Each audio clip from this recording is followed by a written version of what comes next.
This is part 2 of my video. In the last video, we talked about protein powders, what types, the extraction process, and why they're so popular and how they can help you. In today's video, we'll be going over how not to fall victim to protein scams and where to source and buy your own protein. Starting off with protein spiking. So this is the protein scam portion. Protein spiking is also known as amino spiking. And basically, when a company sends their protein to a lab to test for the amount of protein in a scoop, they test for the nitrogen content. This is because in protein powders, which is basically amino acids, watch my previous video to find out what amino acids basically are. When they test for amino acids, each amino acid has an amount of nitrogen. So basically, when you're testing for nitrogen, you're testing for the amount of amino acids, which means you're testing for the amount of protein in one scoop. However, when labs test for nitrogen, some companies use cheaper amino acids. Basically, amino acids is a spectrum where some amino acids such as leucine are much more important and superior compared to other amino acids. So by dumping in cheaper quality amino acids, you are scammed and rigged of the nutrient building muscle amino, like the more nutrient dense amino acids which help you build more muscle. So when companies dump in cheaper amino acids, they rig you of that additional benefit. Furthermore, or even worse, what companies may do is they may include non-protogenic, which basically means doesn't have protein, but they still add to the nitrogen content. For example, creatine has no protein content, but it still has nitrogen. So when a lab tests for the protein powder, they may pick up creatine because it has nitrogen in it, and that would directly cut that. So whatever nitrogen content there would be, they would convert that to protein per grams. But since you're using cheaper amino acids or non-protogenic ingredients, you actually don't have as much protein as it's stated on the label. So that is the major way of how protein powders are spiked. The protein content is overstated and you're being robbed. So now, how do you identify whether a protein powder is a scam? Firstly, credit is given where credit is due. I learned these indicators on how to identify protein scams on Andy Morgan's website. So the first indicator is avoid proprietary blends. So this is the first red flag, and if you're purchasing a protein powder which says proprietary blend, then do not purchase it at all, because most likely it will be a scam. The second one is it doesn't have the leucine content, or it doesn't state leucine at all. This is another major red flag because leucine content, or leucine the amino acid, is one of the most important amino acids. It starts the muscle building process. The third reason is it does have the leucine content stated, but when you look at the ingredients list, the leucine content is less than 11% of total protein per scoop. Basically what that means is if you have a scoop of protein and it's around 25 grams of protein in that scoop, 11% of 25 should be 2.76 grams.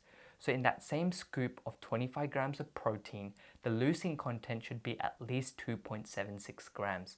If it's any lower, it's most likely a protein scam, or at least it has been spiked in some way. The fourth reason is if the leucine content isn't stated, but the BCAA content is stated, so the branched chain amino acids content is stated, it should be 25% of the protein content. So going to the previous example where we have a scoop of protein which is 25 grams, 25% of 25 grams is 6.25 grams. So in that same scoop of 25 grams of protein, there should be at least 6.25 grams of BCAA content. The final reason or the final red flag is if the protein powder is considerably cheaper compared to other companies. This is because protein powders are a commonly traded and sourced good, which means one company shouldn't be able to underprice it by a large margin. Usually that would indicate that the company is doing something fishy, or most likely protein spiking.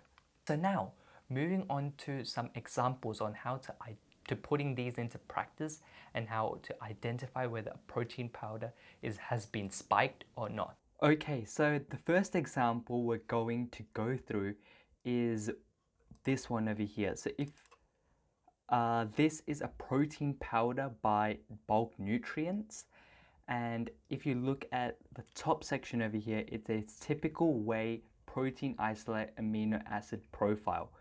So per whey protein isolate scoop over here, the second photo, it says a serving size is 30 grams, and in 100 grams, so a serving size is 30 grams, and in each serving size there's 25.8 grams of protein. So if we were to look at the leucine content, which is mentioned, so that's good. That's one green tick. It has its leucine content listed. It also doesn't state it's a proprietary blend, which is another green tick. It isn't like very cheap compared to other protein brands, even though if you purchase it in bulk, it is relatively cheaper, but that is just a marketing strategy. So that checks out as well. And so the final thing we got to check for is whether the leucine content is at least 11% of the protein content. So if we get our calculator out, 25.8 times 0.11, 11%. And so the minimum per scoop, the leucine content per serving should be a minimum of 2.8 grams. If we look at all the amino acids in one scoop, the leucine content is 3,459 milligrams, which is 3.4 grams, way above what the minimum is required of. This is why the final point is also checked out, meaning this protein powder by Bulk Nutrients is not amino spiked. If we look at the second example, I'm not going to mention what protein powder company this is, but per serving, they have 25 grams of protein. So quite similar to the Bulk Nutrients one. And if you do 25 grams of protein times 0.11, it gives you 2.75, which is 2,750 milligrams. If you look over here, their leucine content is stated, which is a green tick.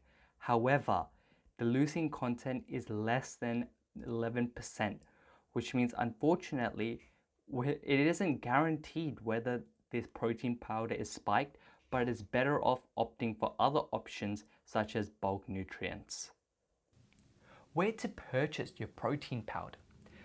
There are many ways to purchase protein powders, but the most economic, or like the way to save the most money, would not be buying it at retailers, but rather at warehouses or wholesalers.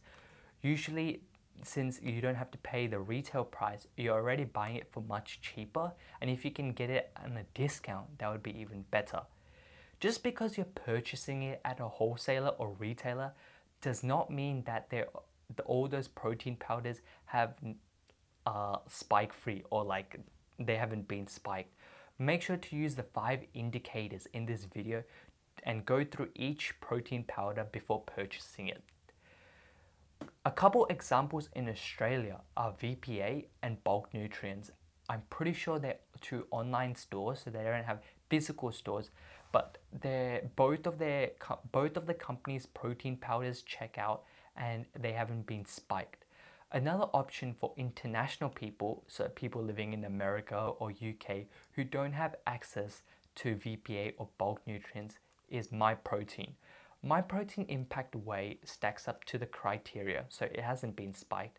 And usually there are many Black Friday deals, and many YouTubers also have their specific code, which gives you very big discounts on their products.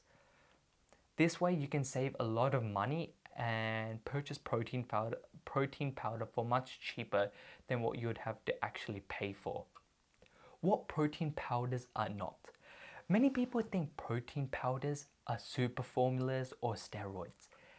As mentioned in the previous video, protein powders are extracted and a byproduct of real foods. For example, dairy protein powders such as whey, casein are byproducts of cheese and milk. Other claims say that protein powders have such a very high concentrate or quantity of protein per scoop. But if you think about it, 25 grams of protein in a scoop of powder is not that much, because if you look at other foods, you can also get 25 grams, like other protein sources, you can also get 25 grams of protein in those. So just because you're getting it in a scoop or a powder does not mean that that is a lot of protein in that scoop. Final claim is that protein powders are bad for your kidney and bones. Linked below in the description are many studies at examine.com which go through why protein powders do not adversely affect kidneys and bones and why it is an urban myth. I hope you found this video helpful and enjoyed the two-part series on protein powders. In the next video, I'll be talking about dirty bulking and why it has many disadvantages which are neglected in the fitness industry.